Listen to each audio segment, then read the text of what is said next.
The day we buried my father, I should have known something was wrong. I'm Daniel, 34 years old, and until that moment, I thought my brother and I were closer than blood.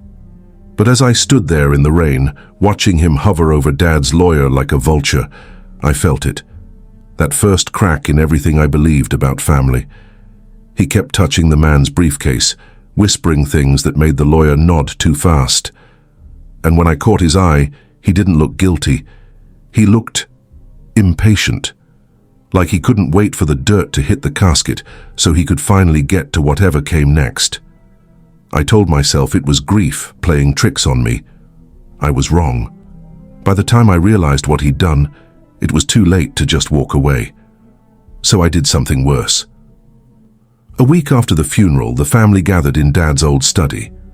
The lawyer, Mr. Carter, adjusted his glasses and unfolded the will. My brother Mark sat right next to him, leaning forward like he already knew what was coming. "Last will and testament of Robert Hayes," Mr. Carter began. "To my daughter Sarah, I leave the summer house and $50,000. To my brother James, my vintage watch collection." I waited for my name. The room was quiet. "To my son, Mark," Mr. Carter continued, "I leave the family home, the business, and the remainder of my estate." I stared. "That's it." Mr. Carter cleared his throat. "Daniel, your father made no additional provisions for you." Mark didn't look at me, just tapped his fingers on the desk. "That can't be right," I said. "Dad and I talked about this," he promised. "The document is clear," Mr. Carter interrupted. "Signed and witnessed." Sarah reached for my hand, but I pulled away. Mark finally turned to me. He knew what he was doing. I stood up. No, he didn't. The room stayed silent as I walked out. That's when I knew. This wasn't just about money, something was wrong, and I was going to find out what. 2 days after the will reading, I went back to Dad's house. Mark had already changed the locks, but I still had the garage key. That's where Dad kept his old files. I moved boxes until I found the medical records. At first, everything looked normal. Then I saw it, a prescription from last year with Dad's signature, except the handwriting didn't match. I pulled out birthday cards Dad had sent me, compared the writing. The signature on the prescription was close, but not right. Too neat. Dad always wrote sloppy, especially near the end. Underneath the prescription was a receipt from a pharmacy for sleeping pills. Dad never took sleeping pills. The date was 3 days before he signed the new will. I called Dr. Reynolds. "Did you prescribe my father sedatives last May?" Silence on the line. Then, "No. His heart condition made that too risky." I looked at the prescription again. Mark's doctor friend had signed it, the same friend who'd been at the will reading, sitting next to Mark. That's when I heard the garage door open. "Daniel?" Mark's voice came from the driveway. "What are you doing here?" I slipped the papers into my jacket. "Just getting some of my tools." He stood in the doorway, watching me. "Take what you need, then leave the key." I walked past him, the papers burning against my chest. Now I knew. The will wasn't Dad's last wish, it was Mark's, and I was going to prove it. I waited until Sunday dinner when the whole family was there. Mom had made pot roast, Dad's favorite. The house smelled like it always did, but everything felt different now. I dropped the prescription on the table next to Mark's plate. "Explain this." He didn't even look up from his food. "What's there to explain? Dad's dead, Daniel. Let it go." Sarah picked up the paper. "Sleeping pills. Dad didn't take these." "That's because they weren't for him," I said. "They were for me, to keep me quiet while Mark had Dad sign a new will." Mark finally looked at me. "You're insane.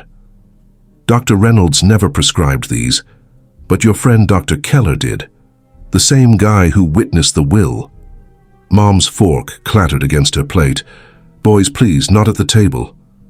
"It's forged," I said. "The signature, the prescription, all of it. Mark drugged Dad to get control of everything." Mark stood up so fast his chair fell over. "You want proof Dad didn't trust you? Look in the garage. He kept a ledger of every loan he ever gave you. Not one was paid back." "That's not..." $32,000, Daniel. While I was building the business, you were taking from it. Sarah's eyes darted between us. Mom stared at her plate. Mark picked up his chair, sat back down, cut his meat. If you want to fight the will, go ahead. But ask yourself, why would Dad leave anything to someone who only ever took from him? I looked around the table. No one would meet my eyes. That's when I realized Mark hadn't just changed the will. He'd changed what they all thought of me. And that meant this wasn't just about money anymore. It was about proving who I really was and who Mark really was. The bank called about the loan first thing Monday morning. Mr. Hayes, your line of credit has been frozen pending review of your assets. I gripped the phone tighter. What does that mean? Without the inheritance as collateral, we can't extend further credit. The outstanding balance is due in full within 30 days. I drove straight to the office. My keycard didn't work at the front door. The receptionist looked up when I knocked on the glass. Daniel, Mark said you're not allowed in the building anymore. He can't do that. I own 20%. She bit her lip. Not according to the new corporate filings. That afternoon, I found an eviction notice taped to my apartment door. The building was owned by Dad's company, now Mark's company. I called Sarah. You have to talk to him. I've got nowhere to go. Her sigh crackled through the phone.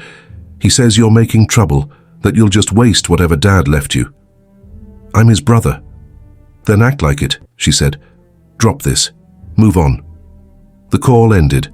I looked around at the boxes I'd already started packing, the furniture I couldn't take, the life that wasn't mine anymore. That night, I slept in my car outside Dad's old workshop, the one he'd promised me since I was 16, the one Mark had already listed for sale. Through the dusty window, I could see the workbench where we'd built my first bike together, the stool where Dad used to sit and watch me work, the calendar still open to the month he died. I turned the key in the ignition, drove to the only place I had left, Dr. Keller's house. If Mark wanted to play dirty, I'd play dirtier. Dr. Keller lived in one of those gated communities where every house looked the same. I parked down the street and waited. At 7:15 p.m., his Mercedes pulled into the driveway. He didn't notice me following him to the door. Dr. Keller. He turned, keys still in the lock. Daniel Hayes. That prescription you signed for my father, the sleeping pills he never took. His grip tightened on the briefcase. I don't know what you're talking about. My brother's been your golf partner for 10 years. You really expect me to believe that's a coincidence? A curtain moved in the window next door. Keller lowered his voice. Come inside. His study smelled like leather and expensive whiskey. He didn't offer me a drink. Your father was having trouble sleeping, he said. His cardiologist says otherwise. Keller's phone buzzed on the desk. He ignored it. What do you want? The truth, starting with how much Mark paid you. The phone buzzed again. Keller glanced at it, then at me. You're making a mistake. Funny. That's exactly what my brother said. I reached for the phone before he could stop me. The screen showed 3 missed calls from Mark. Keller stood up. Get out of my house. I tossed the phone back on the desk. Here's what's going to happen. You're going to tell me everything, or I go to the medical board with that forged prescription. His face went pale. You can't prove anything. I pulled out my phone, played the recording of our conversation at the door. Keller sat back down. That's when I knew I had him. The first domino had fallen, and I was just getting started. I didn't go home that night. Instead, I drove to Lucy's diner, the one our family had been going to since we were kids. The waitress recognized me immediately. Daniel Hayes, haven't seen you in here since... Her voice trailed off as she wiped her hands on her apron. Coffee? Please. And whatever pie you've got left. I sat in the back booth, the one Dad always chose. The vinyl seat had the same tear in it I remembered from high school. The coffee tasted just as bitter. Halfway through my second cup, the bell above the door jingled. I looked up to see Rachel, Dad's old bookkeeper, shaking rain off her coat. She spotted me and hesitated, then walked straight to my table. I heard what happened with the will. Rachel slid into the booth across from me. Mark fired me last week. Why? She pulled a manila envelope from her bag. because I asked too many questions about these. Inside were copies of bank statements, large withdrawals from Dad's accounts in the months before he died, all authorized by Mark. $30,000 in cash withdrawals, Rachel said. No receipts, no explanation. I flipped through the pages. Why show me this? Rachel stirred sugar into her coffee. Your father trusted me for 20 years. He wouldn't want this covered up. The pie arrived. Rachel pushed it toward me. There's more, she said. Mark's been moving money through shell companies. Small amounts at first, then bigger ones after your dad got sick. I closed the folder. Will you testify? Rachel looked out the window at the rain. Your dad gave me a job when no one else would, so yes, but it won't be enough. Then what will? She reached into her bag again, pulled out a key. To the back office at Hayes Construction. Security cameras get wiped every 2 weeks, but the safe has paper copies of everything. I took the key. Mark changed the locks. Rachel smiled for the first time. Not on the fire exit, and the alarm code's still your dad's birthday. The coffee tasted better after that. For the first time since the funeral, I didn't feel so alone. The game had just changed, and Mark didn't even know it yet. The construction yard was dark when I got there at 2 a.m. Rachel was right about the fire exit. The lock turned easily. The alarm panel beeped once before accepting Dad's birthday. I moved through empty offices to the back room.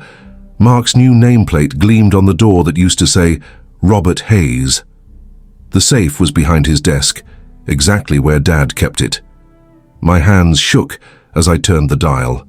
Left to 32, right to 10, left to 55. The door clicked open. Inside were stacks of files. I grabbed the oldest one first, the original partnership agreement between Dad and Uncle James. The signatures were clear, 51% to Dad, 49% to James, with a clause that if either died, their share would go to their children. I flipped through more files, found the updated version Mark filed after Dad died. Now it showed Mark with 70%, me with 20%, and Uncle James with 10%. The printer hummed as I made copies. Then I saw the envelope at the back of the safe, Mark's handwriting, DK final payment. Inside was a cashier's check for $50,000 made out to Dr. Keller. Dated 2 days after Dad's funeral. I was stuffing everything into my bag when headlights swept across the office windows. A car door slammed, keys jingled at the front entrance. I ducked behind the filing cabinet as the main lights flicked on. Mark's voice carried down the hall. Just need to grab the Thompson files, wait in the car. His footsteps stopped at the office door. The doorknob turned. I held my breath. The phone in his pocket rang. Now? Fine, I'm coming. The door closed. The lights went off. I waited 10 minutes before moving. The copies were safe in my bag, but I left the originals exactly as I found them, and took one more thing. The security tape from the camera pointed at the safe.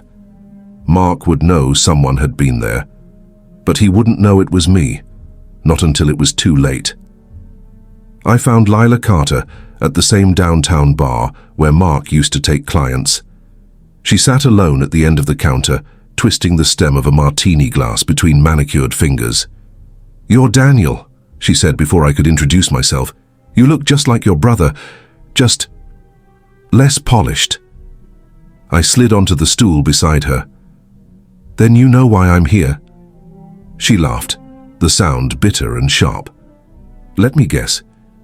You want dirt on Mark to contest the will?" "Actually," I pulled out my phone, "I want to know why he paid you $15,000 last month." Her drink froze halfway to her lips. The photo on my screen showed a bank transfer from Mark's personal account to hers, dated 3 weeks after Dad died. "You hacked his accounts?" "I don't need to hack what people leave lying around." I leaned closer. "Here's what I think happened.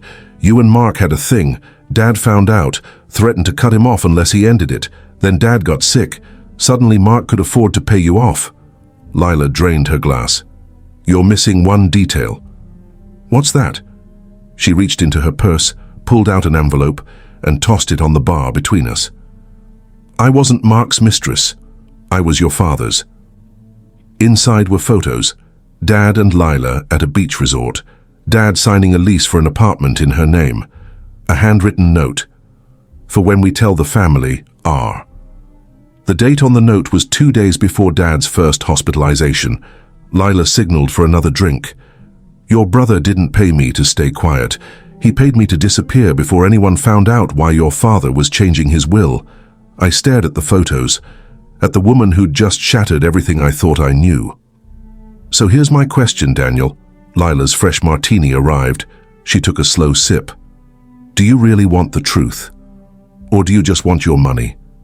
The bar noise faded around us, because suddenly this wasn't about the will anymore. It was about who Dad really was, and how far Mark would go to protect his secret. I called the family meeting for Sunday at noon, the same time we used to have weekly dinners when Dad was alive. Everyone came. Mom, Sarah, Uncle James, even Aunt Carol, who never left Florida. Mark arrived last. He took one look at the documents spread across the dining table and froze. What is this? Evidence, I said, of what you really did to Dad's will. Sarah reached for the photos of Dad and Lila. Who's this woman? Ask Mark. He paid her $15,000 after Dad died. Mark's face darkened. You're crossing a line, Daniel. I tossed the bank records on the table. Like you crossed when you stole $30,000 from Dad before he died? Or when you forged partnership papers to cut Uncle James's share? Uncle James stood up so fast his chair fell over. What? Mom's hands trembled as she picked up the medical records. Mark, these prescriptions. It's all here, I said. The lies, the theft, the affair you tried to cover up. Mark slammed his fist on the table. You have no idea what you're messing with.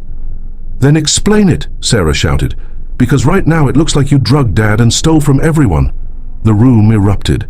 Aunt Carol screamed at Mark. Uncle James threatened to call lawyers. Mom just sat there, staring at Dad's empty chair. In the chaos, Mark grabbed my arm, his grip hurt. You think you've won? He whispered. I have records too, of every dollar Dad ever gave you, every failed business, every lie you told him. I pulled free. Difference is I never pretended to be perfect. Mark looked around at our family, at Mom crying, at Sarah's disgusted face, at Uncle James dialing his attorney. For the first time, I saw real fear in his eyes. That's when the doorbell rang. 2 police officers stood on the porch. Mark Hayes, one asked, we need you to come with us. There's been a complaint about financial irregularities at Hayes Construction. As they led Mark away in handcuffs, Sarah turned to me. Did you do this? I watched the squad car pull away. No, I said. He did it to himself. The war wasn't over, but the first battle, that one was mine. The phone didn't stop ringing for 3 days. Reporters wanted comments.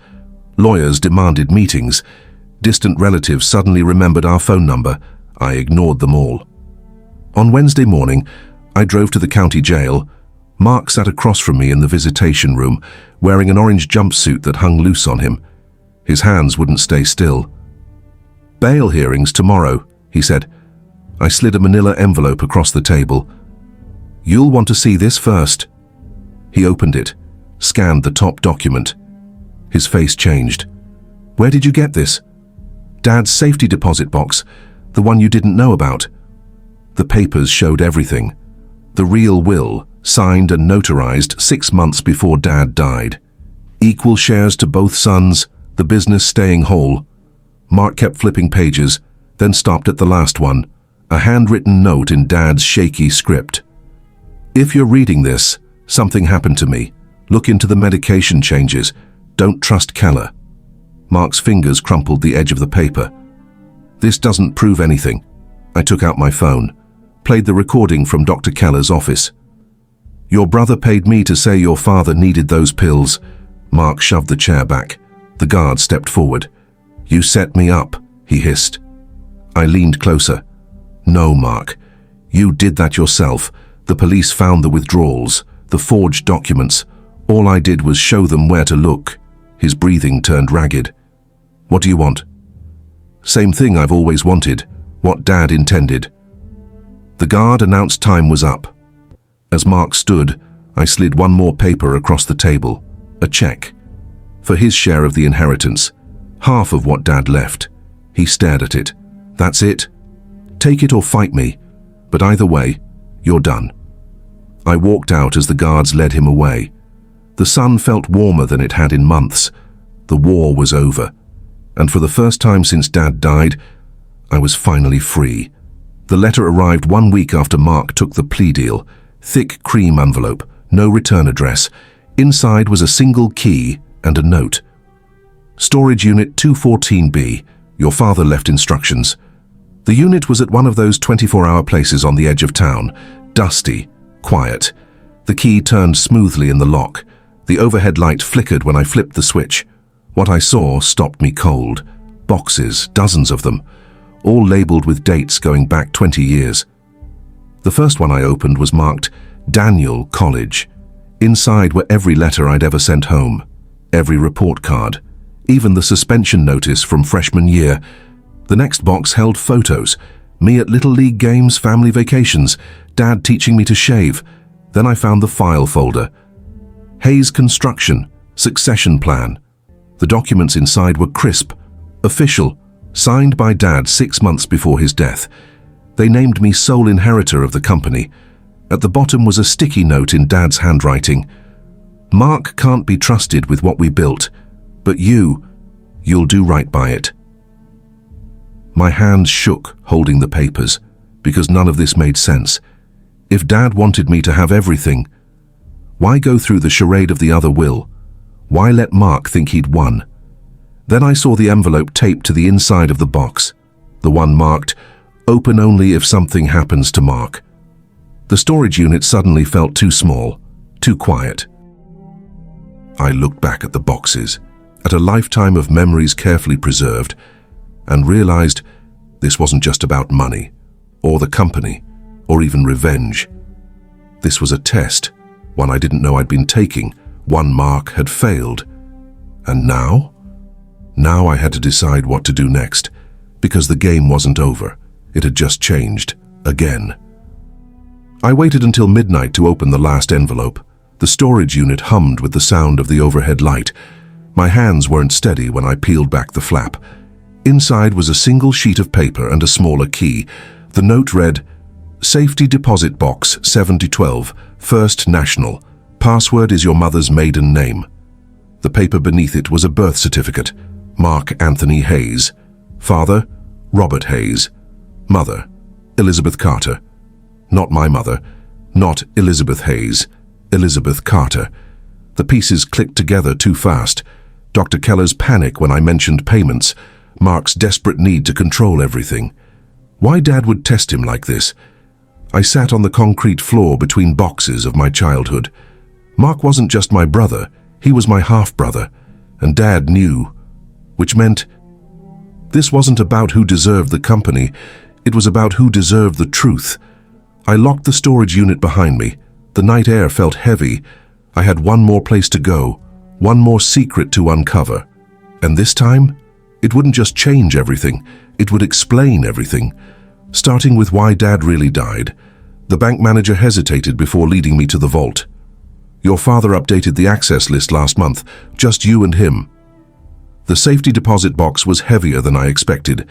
Inside lay 3 items. A faded photo of Dad with a woman I didn't recognize, her face familiar in a way that made my chest tight. A hospital bracelet from the night I was born. Mother's name, Elizabeth Carter, and a single bullet. The receipt paper clipped to it had Dr. Keller's signature. For patient Robert Hayes, 1 round, .38 caliber, administered as requested. Dated the day before Dad died. The pieces came together slowly, terribly. Mark wasn't the only one keeping secrets. Dad knew about everything, even how it would end.